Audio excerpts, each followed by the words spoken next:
All right, but let's do the recap, ladies and gentlemen. We just finished up week 2, day 3 of the LEC, and the format just keeps rewarding the watchers of the LEC because we're about to head into the craziest weekend of games ever. Because anything can happen, nothing is decided, the stakes are giga high. It is fantastic to be a watcher. Pressure is on, and I think with the way the games have played out, it's going to be a fun one. EXO versus SK. We have a very, very polarizing draft. In essence, you have Zeri versus Draven. Always when that's going to be the case, it's just everything's going to balance on a knife's edge. Will Draven be in a position to cash out, and will the pressure of the Draven Soraka lane with the Seju jungle, will that, will we have a situation where, either of these champions dies and the snowball goes in the other direction? With the draft, XL, still kind of weird, right? XL is banning a lot of the champions the teams are first picking on blue side in the ship of Annie, Rakan, Vi. SK just kind of targeted the combos of XL in Jace, Maokai that they played the previous day, and then the Gragas. I think that the Gragas Maokai bans are pretty decent. They first pick Zeri, they follow up with Sejuani Draven, which I think is predictable. Exokick, I think in this lane matchup, he did have a kill if he flashed on the Lulu's head. Wukong Lulu gets locked in, and then the Jax on 3. Jax is something that's been banned a lot against Relevant, and he has a chance here to lock it in because there's a lot of support options to play into Lulu together with Draven. You can go the range route, you can go the all-in route. Cannon, K'Sante get banned, they removed some of the Odo Amna classics, and then Sion gets locked in, and then Syndra as well. I think Syndra is a pretty decent champion here, considering the enemy is showing Soraka, Jackson, Draven. Syndra is pretty decent into all of those, and you're not going to necessarily lack damage. And then Akali on 5, which is a decent answer into Syndra. Maybe you can consider in this position to maybe not ban Azir, but they decided to ban Azir, and then Akali was picked here on 5, especially because you're looking to pick Syndra, right? I think leaving Azir open could be an option, and Akali has good synergy with Seju, yada yada yada. I thought this game, right off the bat, the early game is going to be super hard. I think the main thing here is that SK should be able to guarantee themselves first Drake, second Drake, and also Herald. And then usually on that third dragon, that is where their composition can find some turnaround. The key thing about what happened in this game, if we look back at it, there was a fight around third Drake that I believe was a great opportunity for XL. I'm pulling it up right now just to remember the exact item state. But the key thing here, right, as they're walking into that third Drake fight, you have to recognize sometimes when your composition is going to have the best odds of swinging back the game. And with the composition that Blue Side have kind of built for themselves is that they have a Wukong, Divine Thunderous Spike is big, Sion around those second Drakes is really, really strong too. And the additional layer of it as well, that Zeri somehow managed to find a situation where she has Mythic, Lulu has Mythic. So XL did a good job of giving up what they needed to give up and then walking into this third Drake, considering the chunk that Vetheo got on DOS, on the Soraka. I think that they could have been in a winning position. But the key thing here, right? The key thing, if I just to make this easier for Tenki to edit, I'm going to just show it to you. Basically, in this moment, right? It's like if you are taking over this position, and the enemy, right now in this spot, you have a situation where the enemy AD carry and support isolated in this spot, and the enemy is collapsing from this angle. You have to pull out Drake and never let these guys cross. It's super, super important. But instead, in terms of how the Drake played out, you had this situation where the Draven could cross. So you just see it play out. Imagine a situation now, XL pull out this Drake right in this angle, and they close off this choke point from Draven and Soraka, and they are fighting from the same angle and they don't go into the pit. The issue with them going into the pit is that these two can cross and they get collapsed on, because look how Vetheo throws away his position. He throws away his position completely here. Imagine here, how on earth are these guys going to connect if Mountain Drake is just pulled out? But these guys are instead buying so much space. You could even argue that Vetheo can just stand here and block these two off on his own while his team fights for V3. That's even the move, right? So this was like he can chunk them. These two didn't pay a price to enter this fight. And all of a sudden, the situation where Exel was relatively strong, you have the situation where, like, Sion is pushing forward for some reason. Why the fuck is he queuing over here? Like, why is he not fighting around his teammates? He just gave Akali an entry point. Viteo is not cutting anyone off. Draven got to pass.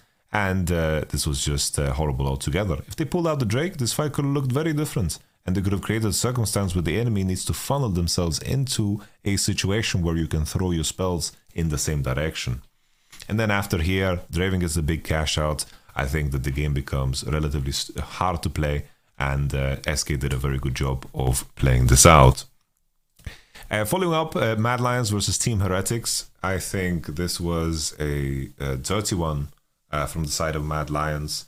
I'm not so sure what's going on with my boy Hilly. I think that he had a rough couple of games. I don't know what's going on there, but this is a very ugly game to watch. I think also Elioya, I think Elioya and Hilly are the two most important players for Mad Lions, and I think that they are heavily underperforming right now. Sure, I can point to the other players too. Chasey is not performing so well either, but the main thing for me, right, I think that Elioya and Hilly have been the strongest performers. Because they are the ones that have helped elevating the Niski that we see, where he's doing well. It's like he has his 3 musketeers around mid lane, and they take over games, but this is just not working. Mad Lions, it's so hard to rate or judge with best of ones because we've seen both sides of it. But now, like, we've seen enough games from Mad Lions that look like this that you begin to worry, right? So Mad Lions, they banned Draven, they banned Sion, they banned Rakan. Sion maybe, I think, is an arguable ban. I think if you're in a situation where you see Xayah out, I think that you should look to first pick Vi. I think in terms of what the meta has been like, I think Vi has been a very, very strong go-to pick. And I think that first picking Zeri when Xayah is out and Vi is in, I think is a mistake. I think either you go for the angle where you ban Vi yourself, instead of Sion, which I think is pretty good. But first picking Zeri and inviting this Vi pick, I think is not the greatest. Because even though there's a lot of AD carry bans here in this spot, I think that you can always find AD carries to play into Zeri, and they slammed Kaiser, which I liked. There's a big difference between the good Kaiser games and the bad Kaiser games, right? So they follow up with Wukong and Renata Glask, which I think is perfectly fine. It's like Renata. The reason they pick Renata here is because they know that a melee champion is going to come in for 5. I think the main inaccuracy here for Mad Lions was how they targeted the enemy in their bans for 5. I think looking for, like, doing a Mumu ban here as a follow-up to the Silas ban, I just feel like Amumu has been too nerfed in the support position, and I think that you get too much value out of cleanse against Amumu. Like, Amumu took a lot of nerfs in the jungle that just hurt him as a support too. But Team Heretics slam Ahri, I like that a lot, because a lot of teams, when the enemy team has Vi, unless their name is Team Heretics, they always target the Ahri, they always target the Celia, which is of course a very strong combo, right? The enemy team locks Leona, and I think Leona is one of the better supports into Renata because the R is very non-committal and Renata has very little counterplay because Renata still is a very low-range champion. And also it's not easy, it's very hard to Q the Leona E into Q. It's very hard to Q it as the Renata. It's not the same as a Mumu or Nautilus because their engage is very one-directional and Leona kind of lands inside of you and is very quick.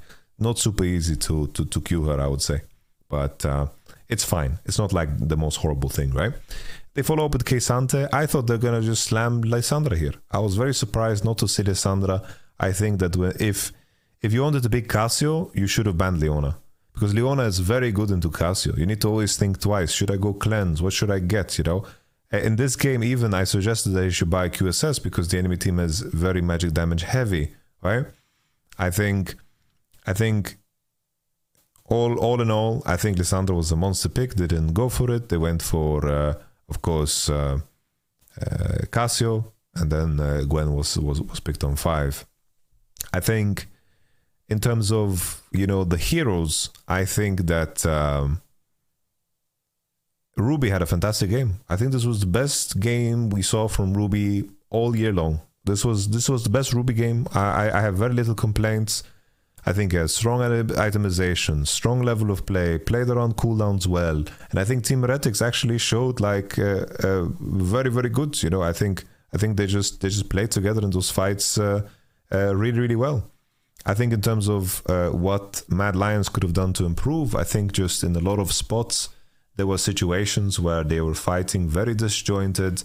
Mad versus Team Heretics, except Mad Lions were very disjointed. They didn't fight from the same positions, and you know, the main thing was, you know, that in a lot of cases Hilly was the first one to die, and I think Hilly should never be in range, like Renata should never be in range of being engaged on, and she should always find scenarios where she is kind of laying down a carpet on the vial that is coming your way. Another layer of it, right? Even though I like the Renata lock-in and I can see it working, at some point, you know, when you're in a situation where the enemy has Gwen, Ahri, and Kaiser with cleanse, the counter engage isn't as strong as it potentially could be against different champions, right? So that's very important to highlight and very important to keep in mind. I think Hilly burning Flash for Kaiser cleanse and then not having Flash for Leona 6 and how he postures in some of those fights. I think that Mad Lions really need Hilly to perform better, you know, in order for Mad Lions to be like a team that can contest for a second place position. It's like Elioya and Hilly just need to be a lot stronger, right? It's super important. I think there was that big fight where Team Heretics practically aced the opposition. This was a very good big one. They managed to kill Hilly before the fight even started. Once again, you know, like Team Heretics, it's like, look how easy this game was and how how great he looked when Ruby really played well. When Mercer had his Leona. Like Jankos was an absolute beast like he was every single other game. But he had teammates to fucking back him up, and I like these type of compositions that they're showing up more and more in the LEC, but I think that they are just very heavily reliant on Vi. Like Vi is looking so strong in the current jungle situation, unless your name is Bo. Vi is looking really good. The Leona as well on 4 was so strong, and Cassio was really struggling. It's like we had the fight where Team Heretics practically got an ace, and then there was the follow-up into the Rift Herald. That then was another fight where Cassio was coming from a very strange angle, and they pretty much got ace there too. Like it was looking super rough. It's like the Kesante was a strong pick, I think, into such an all-in comp because he can never be a target. So I think that the Kesante was very solid, and Chasey did good in some of the fights. But very rough. Very rough. Like Mad Lions are looking like they are pretty much in trouble. There was this moment in the game that kind of cemented everything and kind of highlighted some of the issues they've had. There was this like one fight where Kesante is like giving up bot wave, Renata's on mid wave, and they're just chasing into the enemy jungle with Wukong. And then I don't know what to say. It's like that fight around the 22-minute mark was just such a disaster. Such a disaster. They really accelerated the progress of Team Heretics, and in the end, Team Heretics had such a strong team comp that it was very easy for them to play. Cassiopeia was in very good conditions in this game, and she somehow got a lead, and I thought that you know, that would be enough, but then eventually she had to face the truth of being Cassio against Leona. And she was getting engaged on and really caught on in every fight. You know, this wasn't the dream spot of Cassio that they thought it to be, and I thought they would just slam Lissandra.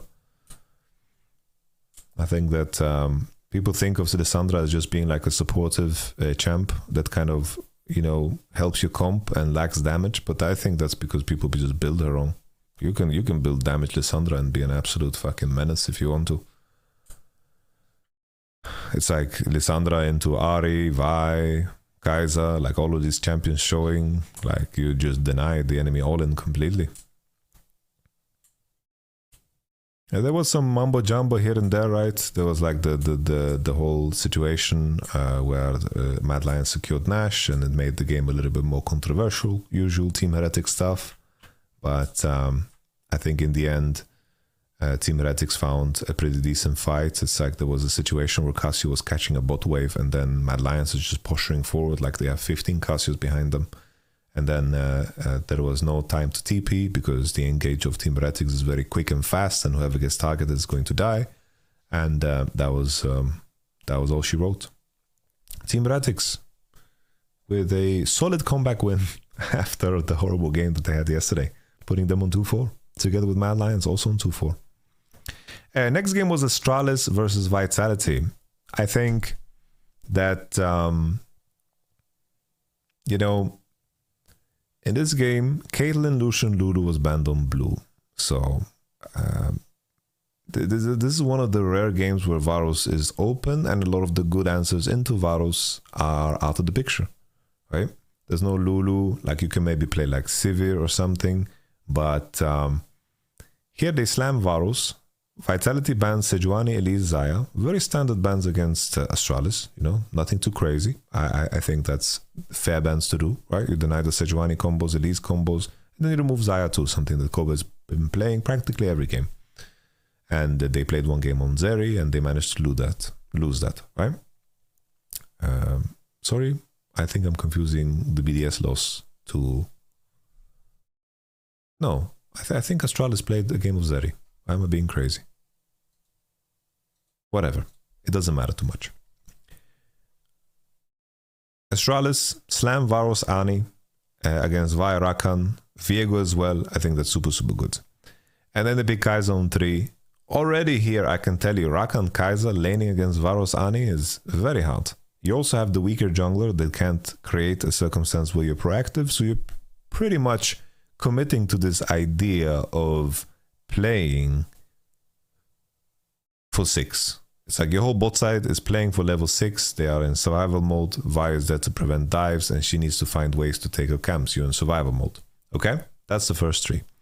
Silas Rise gets banned, and then Cassio Talia is out, and then Vitality slam Lissandra. Lissandra blind. Even though I liked Lissandra in the previous game, that was because Ari was showing. Very different situation. Lissandra blind. You are basically hoping that your enemy is not going to be able to play a mage. And he just slammed Aurelion Sol. And Lissandra is so fucking out of place here. The spots we've seen Lissandra, the previous game was a good Lissandra spot. Or the situation where you have the Lissandra in the hands of Larson. The big difference there is that he has Rakan, Lee, and they have, kill pressure. They can find ways to 3v3, but... Here you have Vi on your team, and you once again you're like you're putting yourself in this hole where you can only pressure when you're level 6. And then Aurelion Sol, will have a pretty free lane already in the first early levels, and it just comes down to how much can Astralis accomplish with their early game in a situation where they don't necessarily get outscaled. They slam a Sion, pretty straightforward. Once again, the enemy doesn't get a target. It's like Sion is very good to survive against any Lissandra, Rakan, Vi combo. He can push her, they can't burn spells on him. Sion is just a very good team fighter, right? So it's like Astralis have a very strong early game. They have Sion to bridge his mid game, and then they have Aurelion Sol in the late game. Like they have a very complete composition. By Vitality, I don't really know what the fuck they're supposed to do in the early game, right? They need to kind of hope that things work out. I think this Vitality combo is very similar to what they drafted the previous day. The previous day, they also had Zeri, Lulu, Aurelion Sol, and Gragas. Their bottom 4 is so fucking weak. Insanely weak. Like crazy, crazy weak. And I think this is really, really hurting them. Really hurting them. Yesterday, they were very fortunate that Camille just completely gapped the Broken Blade, so they had like a strength point and a very big point in the game that they could, play around and build space around. Same thing in this game. Like Photon was 30 CS ahead, but it just wasn't meaningful enough. In regards to some of the gameplay points, I think that the Lissandra roam bot was one of the worst things that I've ever seen. It was a horrible, horrible, horrible, horrible roam. Disastrous roam. Also, Bo doing like not doing wolves in his clear put him in a situation where he was doing Gromp just way too slow. He was just doing Gromp way too slow. And that was a big issue. And then the follow-up from Bo, if you want to highlight some of the mistakes he did, he was trying to find a mid-gank that just wasn't there, when in reality he should just kept clearing his camps and reach level 6 and then play around bottom side. But instead, he tried to make this mid-gank happen, and Leader was playing very good around it. So it was just, they were looking for a miracle that wouldn't happen. Their prayers weren't answered. And then there was a situation where Sion just roamed into mid, and then boom, all of a sudden, you know, Vi dies. There was a big situation where that looked like a comeback for Vitality altogether, because they managed to like ace the enemy off of the back of like a good Lissandra TP and a Gwen TP, and also of course Aurelion Sol just completely sprinting it, Leader just running it down there, right? A Leader just completely sprinted it in that moment. If you guys can see it here, I would just make this easier for tenki, you know. In this moment, there was a situation where like here, like looking at what they did, right? It's like here, the big thing is, you have Photon on death cap. He finished death cap here, he's monster strong. Leader flashes in the wrong direction away from his team. He gets killed. The enemy can't fight back at all. They can't trade HP. They can't do anything with this sacrifice. And then these other guys try to peace out. Kaiser finds a W, ease out, and then Kobe is running away from the devil. The big detail here, right, is that in 1 minute, you have basically... I believe, I just want to double check it here. You have 2 minutes until Nash spawn, 1 minute into Chemtech spawn, but the issue is that they have supers in their base. So basically the macro play from Vitality should be that they sack this Drake to find themselves in a position where they push out the waves on side to actually have space to contest this Nasher. So they are very fortunate to be in a position that the enemy could just get Chemtech Soul. But the issue is just that in this spot, here, Vitality is kind of screwed on the map because they need to defend their Nexus. You have supers coming in on bot, supers coming in on top, and you have to create a circumstance where, you know, like now Nash is spawning in 19 seconds. So Astralis can create a circumstance where they just get both for free. Because here either Vitality try to just leech it and maybe they get cancelled on recalls, and then maybe the enemy finds an end because Perks has no TP, Photon has no TP because of what we saw before. Or, you know, maybe Astralis griefs and fights into you, and maybe you find the situation, but you need to find the base after doing this Drake, and that can be very difficult. So here, Astralis is in a very winning position, and Vitality just completely lose their mind, right? And they just fucking try to engage into it. It's like, here, Bo Qs through Aurelion Sol E, so everyone is zoned by this Aurelion Sol E, and he just fucking ults in. And this is just not the way. It's like Photon doesn't want to be in a spot where he W's the Aurelion Sol E. They should just wait for Aurelion Sol E and then maybe go. And then Upset tries to follow up, but then the Aurelion Sol ult gets put right away, so Upset can't be hitting. And then this is just a disaster, right? This is a complete disaster. It's like Viego gets a reset, Aurelion Sol is in the dream position, no one can reach him, and then the game is over. Vitality, you know, this looked like one of the bad Vitality games we saw from the previous split, but while having a good AD. But like that's like the detail, because this looked winnable at one point, right? So I have to say, you know, I think Kaiser didn't play that great on the Rakan. Perks roam into bot was horrendous. It's like his champion was also really bad in this game. And then, of course, Bo had some blunder moments. So Vitality need to wake the fuck up. We continue on to the next game. Yeah, but Photon was fantastic. Photon was absolutely fantastic. Moving on to the next game.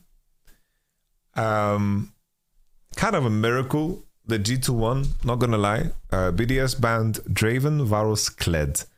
And G2 banned Annie, Caitlyn, Zaya, and they had this cute little combo here, the Rakan Twitch planned. So they slam Vi, which I think is super good. They have Vi into Zeri. I think that You know, Yike played decent on Vi the other day. They match with Sejuani, Lulu, just classic Sejuani into Vi, and then the Twitch on 3. So Vi Rakan is, Twitch Rakan is a combo that we've seen in the past. Basically, leverage invisibility to have a free engage. The lane should be rather bad, right? Because you're picking Rakan against a Lulu. So the key thing about Lulu is always when the Rakan engages, you can Lulu ult his W and you can deny a lot of the things that he wants to do. Zeri Lulu is also very known combo. So G2 kind of put themselves in a kind of a tough lane position, and I understand why Mickey couldn't get a lot of value in these fights. They follow up with the Yon Veigar ban and then Talia Jax, and then we get to see the first Azir caps of the whole season. So Azir can cover a lot of the weaknesses of Twitch. He has prior early, and then he can use his prior to maybe help out, and he doesn't need that much jungle attention. Renekton and Akali get locked in to fulfill this dream of having this Sejuani all-in combo, right? And then Gragas gets picked on 5. I liked the G2's cohesiveness, but the main thing it came down to was just how easy is this lane bot, right? They have a very strong disengage comp with a lot of range, a lot of tools to follow up on fights that can be winning if the enemy fucks up. BDS's composition is very low range. The main thing here, in terms of how it played out, I think that,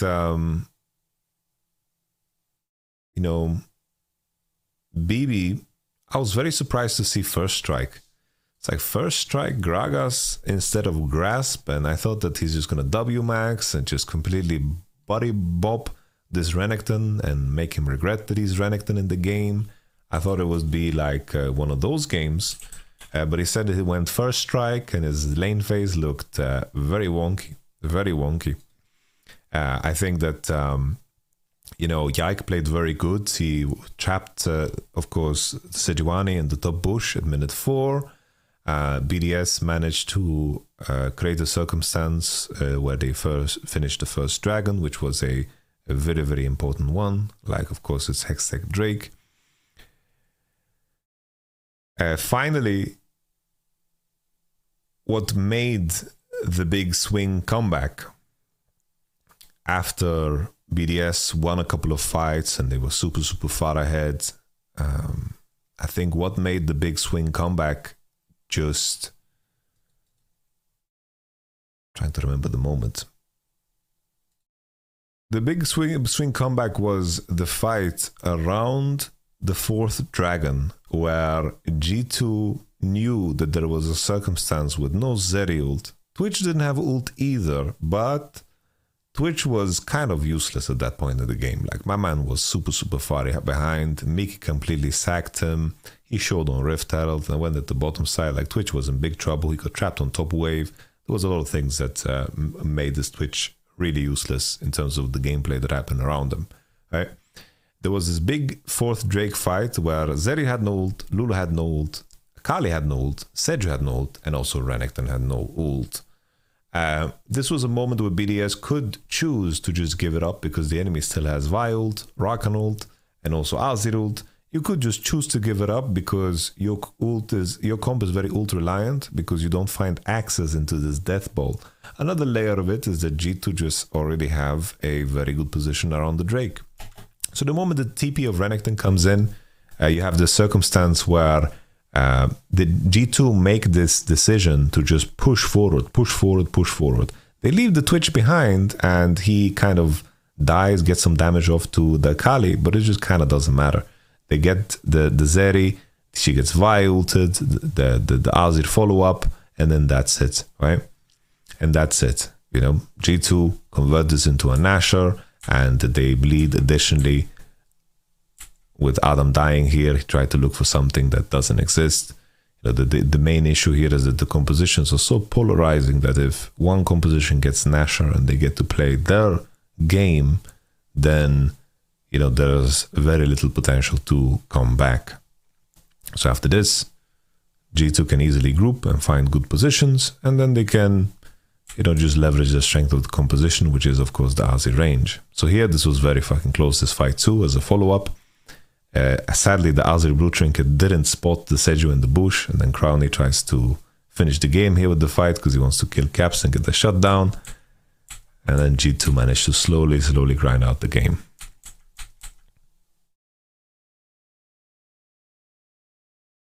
whichever composition has the advantage is going to be first on objectives, and then the enemy needs to kind of break through, and it shouldn't be possible, right? It shouldn't be possible. Another layer of it, I think, is just G2 composition should be scaling better because they have so much CC, a lot of good damage later on in the game, and Crowny gets away with 1 HP. But okay. I assume that I still have a lot of Fnatic viewers, you know, a lot of Fnatic viewers. Fnatic versus Koi. What a banger. What a banger indeed. Fnatic ban Annie, Rakan, Caitlyn. I like the fact that they remove Rakan because Koi got 2 victories off of Rakan. And then Koi went in the same direction like they did in the previous games. The key difference here, right, is that their composition is not quite the same as it was in the previous days. So even in the wins, I think Malrang has looked kind of bad on Lee. Like they are sticking to this Lee.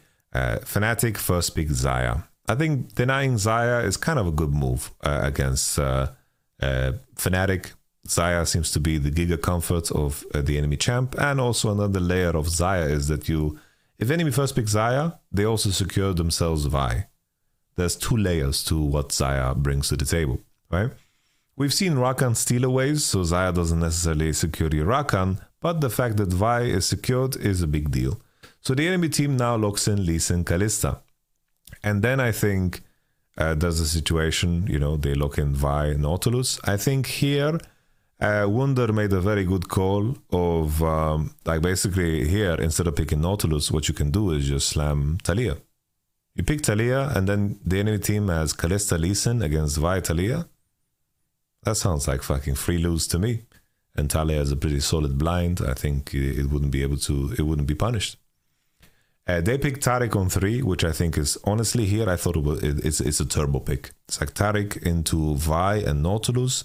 You can deny a lot of what these champions want to do. But then the continuation is that they 4th pick Gnar, and then the enemy takes away Azir. I was very surprised. It's like, when I was watching this live, I didn't think too much about it, so I just assumed they're going to pick Gnar. But in hindsight, I think that you need to pick Azir because Azir is really fucking good into Kalista and also really fucking good with Kalista. They like Azir kind of masks the weakness of Kalista, and they need to enter a sphere of influence. And also Azir is really good into what's showing, which is the Nautilus, Vi, and Xayah. I think Azir is just solid there. Very solid. They follow up with the GP. I thought GP was a little bit greedy here because already you have a situation where most of the time you're going to be outscaling the enemy, but they went for GP, you know, perfectly fine. You know, if you can lane with GP, usually the champion is just going to be fucking fantastic and great, right? And then the TF comes in on 5. So here, Koi is on a massive clock. And the big difference here is, you know, Koi in the wins, they looked very bad early. Very bad early in their wins. And they had compositions that scaled and had a lot of tools to fight and come back into the game. But here, they're on a massive timer. Massive timer. In terms of how the game played out, Fnatic path into bot. Vi basically full cleared into bot gank and managed to get 2 kills for the trade of 1. Kalista managed to secure 1 kill, which was pretty decent. And then there was the situation where Koi decided to do a dragon. So this dragon was insanely risky. The only thing that made them relatively safe was the fact that Fnatic had no clue about the HP of Lee Sin. Very dangerous dragon in a world where Fnatic committed into that situation harder and had the foresight to kind of understand that Lee will be very low from the Drake. Then it could have been very dangerous. Maybe they think, oh, maybe Taric is going to heal him, whatever. That's fine, right? I'm not blaming them for not destroying the enemy on Drake. But the follow-up was that Malrang, after being low on Drake, he went to Wolves. And that's where Razork picked up a solo kill. And then he picked up the Wolves too. And then all of a sudden you have a situation where somehow in this jungle climate where catch-up, where the experience that you gain and being like fine on the curve, even when you choose to level 2 gang with Lee, he's so far behind that none of these things are true anymore. Vi reached level 6, they ganked mid, they killed mid, and all of a sudden Fnatic with this comp that scales so much better, they are ahead in the game. Finally, we had a situation where Koi traded map where they denied GP a lot of farm and they took the turret, but in trade Fnatic got the bot turret and they managed to get a lot of platings themselves too. The key thing here is, once again, Fnatic has a composition that scales much better. And then finally, we had a situation where Koi just took a fight around Drake for no damn reason at all. No damn reason at all. Koi took a fight on Drake without Taric ultimate that, of course, cemented the whole game. The game was just over. In this game, I think that Fnatic played very solid, you know. I think that the Koi composition didn't really allow Koi to make any mistakes, and I think that Fnatic definitely had an easy game to close out. There was a fight where they just one-shotted Shigenda, Trimby tried to flash in and ult, and the fight was just over. Like, their composition when they are behind, and or even, that's a form of behind, then for sure Fnatic will dominate. And then, of course, there was that third Drake fight. There was no ult on Taric, and then the game was over. The game was over. Have to give massive props here to Razork for playing a very solid game, right? He was keeping cool. I think he was very aware of the state of the game. Oscarinin played a fine game too. Humanoid with a Azir Classic. And, you know, Reckless and Advian playing, you know, a humble role in this match. But I think this game, from the Fnatic perspective, I think this was a good confidence booster, you know? Very, very good confidence booster. I think that they were in such a game position based off the enemy draft that it would take so much for them to throw that game. And I think that's important to keep in mind. But it's a fantastic confidence booster, and I think that this game, in terms of what the standings are, was so damn important. So now we have a circumstance where G2, SK, Team BDS, Team Vitality are all 4-2. Astralis, Koi, 3-3, perfectly fine. We could have had a world where Team BDS was 6-0 actually right now if they didn't throw these fucking monster leads that they had, right? And then we have this group that are all, and this group of teams in Excel, Fnatic, Mad Lions that are all 7th place, and they're all 2-4, 2-4, 2-4, 2-4. And there's a big discussion to be had in terms of how we're going to see the next week to play out, and we're going to leave that for a future video. But this is me rounding off, of course, week 2. We're going to move into an absolute banger. If you want my rundown in terms of how I rate the teams and how I rate the future matchups in terms of how things are going to play out and what I expect the teams to bring to the table on the final weekend, that is something I'm going to talk about probably on Thursday or something like this, closer to week 3, as we take a little bit of time off to digest what we've just watched. Jesus, I'm losing my voice. You could hear me like not even, I couldn't even put the sound out. With that being said, ladies and gentlemen, if you made it to this far, bless you and bless your face. Thank you so much for watching. I'll catch you guys next on the LCS views and maybe some reviews in the weekend. Probably tomorrow I won't be streaming. I need to take a break. Let me check how many hours I've streamed in total in March already. I think I am putting in crazy hours, by the way. Absolute nutty hours. Let me see how much I've streamed. Analytics overview. Let me see how many hours I've streamed. In March,